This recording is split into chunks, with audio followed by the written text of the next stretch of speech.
ఎక్కువ స్ట్రెస్ ఉంటుంది మీకు అనిపిస్తుందా లేకపోతే రివర్సా? It depends sometimes when but ఈ ఫిల్మ్‌లో యాక్షన్ సీక్వెన్స్‌లో 2 పేరికి మీద స్ట్రెస్ ఉంది. యాక్చువల్లీ అవును. మీకు కూడా యాక్షన్ సీక్వెన్సెస్ ఉన్నాయా ఈ సినిమాలో? చెప్పకూడదా? నేను చెప్తాను. సార్ ఆల్రెడీ చెప్పారు కదా. So it's Yeah. ఓకే. అయ్యో. సరే చెప్పండి. నేను చెప్పాను. ప్లీజ్ అవును నేను అడగడం మర్చిపోయాను. ఇది మీరే. ఎమోషన్స్ అవును యాక్చువల్లీ ఉన్నాయి కొంచెం. ఓకే. కొంచెం like not action kind of it. Action I will take care. But emotion part and everything the core story is on her. Okay. ఈ ఫిల్మ్ లో లవ్ అండ్ యాక్షన్ ఈ 2 పిల్లర్స్. ఓకే. ఒక pillar ఇంకొక pillar. Okay. So ఈ film లో love and action ఒక pillar. Remo లాంటి సినిమాలో 2 పిల్లర్స్ అంటే ఏం చెప్తారు మీరు?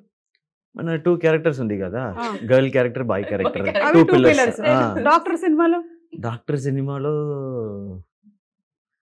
Many pillars. నెల్సన్ ఒక పిల్లర్. కరెక్ట్. పైగా అనిరుద్ధ్- మిమ్మల్ని అనిరుద్ధ్. పిల్లర్లకే కట్టేస్తారు లాస్ట్ లో. I was like simply sitting only in the film. So like that I was. So Anirudh, Yogi Babu, Nelson, me, 4-5 pillars. Big mandapam kind of. Correct. Correct.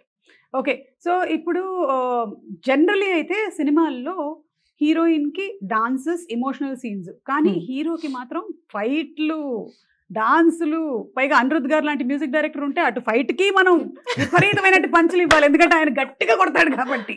మీకు అనిపిస్తుందా అట్లా? Yeah, but